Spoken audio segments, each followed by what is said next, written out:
We are under a week away from the biggest update to ever hit Oldschool RuneScape. Sailing! The high seas call! And within Civitas Fortis, my home, there lies a beautiful port at the Fortis Kothon. When I started my chunk account, I began unlocking every skill. I completed Druidic Ritual to unlock Herblore, I bought a house to unlock Construction, and I finished Rune Mysteries to have access to the full rune crafting skill. If I were to start over, I would absolutely unlock sailing as well. But now it's not quite that simple. VarlmorChunk has an identity, it has a story, and an exception now to go unlock it would kinda break that story and identity, so I have a decision to weigh up.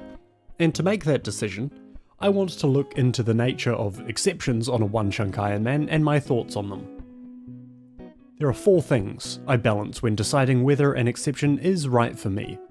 Number 1, how big the exception is. Number 2, how much fun does it make the gameplay.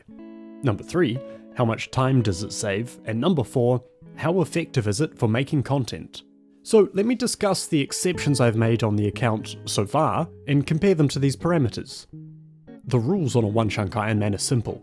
Do everything without leaving your chunk to unlock the next one. And so exceptions fall into 2 categories. The first being leaving your chunk before completing it, and the second category, not doing something that is possible within your chunks. Tackling the first type, I've done 4 things outside of my chunks. This doesn't count accidentally leaving the chunks, which has happened a few times, including logging out in my house and spawning in Remington, and once accidentally teleporting to Ferox Enclave instead of Fortis Coliseum with my dueling ring while on mobile. I have intentionally left my chunks to do the quests Druidic Ritual, Rune Mysteries, to buy a house. Those are the first 3 I consider exceptions. These quests especially involve going across multiple chunks and gaining XP in multiple skills, but are short and foundational, so I would consider them medium level exceptions, and just buying a house is probably a small exception. How much fun did they enable? Well, Herblore especially made the Rune 2H Coliseum possible, so insane value on that one. And rune crafting and construction are requirements for Perilous Moons. I haven't got to that yet, but when I do, there's also huge value there. None of these saved time, in fact they actually added some grinds, but nothing super big from any of them as of yet.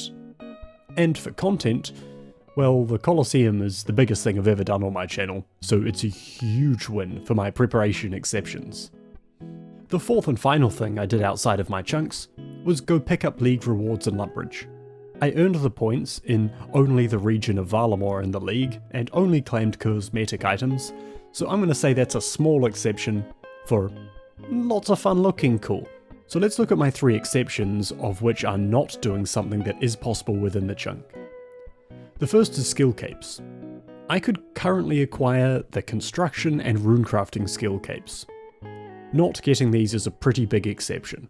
It's a lot of gameplay, they're very symbolic and impactful, so it would need to be justified pretty heavily. The runecrafting cape, that one alone would require 99 rune crafting with mining my own essence and turning them into regular earth runes. That is negative fun and an exorbitant amount of time, and that would make me quit. So yeah, skipping skill capes, yeah, that one made sense for me, I'm happy with that. The second of 3 is the Coliseum. I'm currently not getting the Tunnel Sticks and the Soul Heredit pet. The pet I would call a medium exception I think, but the Tunnel Sticks are an unambiguous best in slot as my only spec weapon, and an amazing utility, so not getting them is a pretty big exception. And going for these things is genuinely fun. It's great. I love doing this in the Coliseum. But getting my 1 Soul Heredit KC took months of work, working at my strategy and my execution every single day with multiple runs. And even then, I can hardly believe I succeeded. A feat I've not been able to repeat since, even with better gear. It's so close to being impossible that completing these grinds now would take unknown amounts of time, and effectively kill the series. Finally, we have smithing. This skill sucks. I am heavily limiting smithing grinds. In my chunks I do have Runite available, but I've got it backlogged for pretty much just mental health and the health of the channel, and in the adamant tier, I am limiting the grind to only items that are upgrades I will actually use. This is a pretty huge and unambiguous exception to my account that makes my experience a lot more fun and saves months of my time, making my content a lot better. So, what about sailing? It would be a pretty big exception. A whole quest, multiple chunks, a skill unlock, lots of music tracks, probably some XP, but I'm not aware of how much right now. How much more fun does it make the gameplay to go get this? It's really hard to say, because I don't know whether or not I like sailing yet. I thought the beta was promising, but that's the full scope of my opinions on the skill. And it's not even changing anything when I unlock it, because I don't have any available training methods, so I won't be able to use it. Time? No idea. Content? The possibilities are really good. I don't know what they are, but it's pretty hype. Separate to those basic reasons, there is the philosophy of my preparation, is I want to be locked by my chunks, not arbitrary skill pre-requirements. I unlocked every skill, and so I will be doing so with sailing.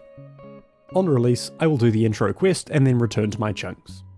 I will then be lamping sailing until I can use the Fortis Cothon dock, and from then on, I will roll sailable water chunks connected to this port only. I will not sail from Port Sarum or Brimhaven or anywhere else. I will only sail from Fortis until I manage to sail the whole way to another dock. I've been discussing my Snowflake account's interaction with sailing, so let's discuss my other Snowflake account and how it will deal with sailing.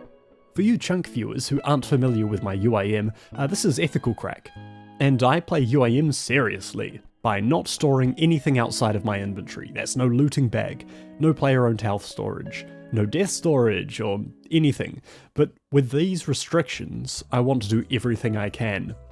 So with sailing, there will be two restrictions. Firstly, I can only own one boat. I cannot store extra boats past my current active boat. And secondly, on Ethical Crack, I cannot use the hold on the boat to store anything, with a small exception that if a quest specifically requires it, I will allow myself to use it for the quest.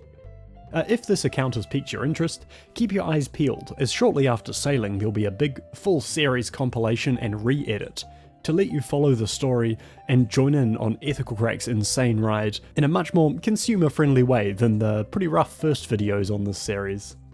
And finally today, sailing content on the channel. What will I be releasing on a sailing launch? Nothing. Sorry. I'm not a full-time creator. I cannot compete with Solo Mission's Rank 1 sailing video and all the amazing sailing content that we will all be deluged with. Not that I'm saying I wouldn't make an enjoyable video, I think I could, but there's going to be so much of it out there that, similar to Leagues, it's just going to perform so much worse than anything else I could make. So I will be just enjoying the gameplay of it at a slower pace, and then uploading with more of the content you know and love from me once the hype has died down a little. But if you really want to see crack sailing content, I will be sharing some of my clips of my experience with my channel members, which you could become one of for just a few dollars, and it supports massively what I do here. Don't expect some amazing sailing video, but you do get a little bit of a peek at what I'm up to behind the scenes in a more personal and informal way. So anyway, enjoy your sailing. I'm sure it'll be great. I have trust in the Jagex development team. And thank you for watching.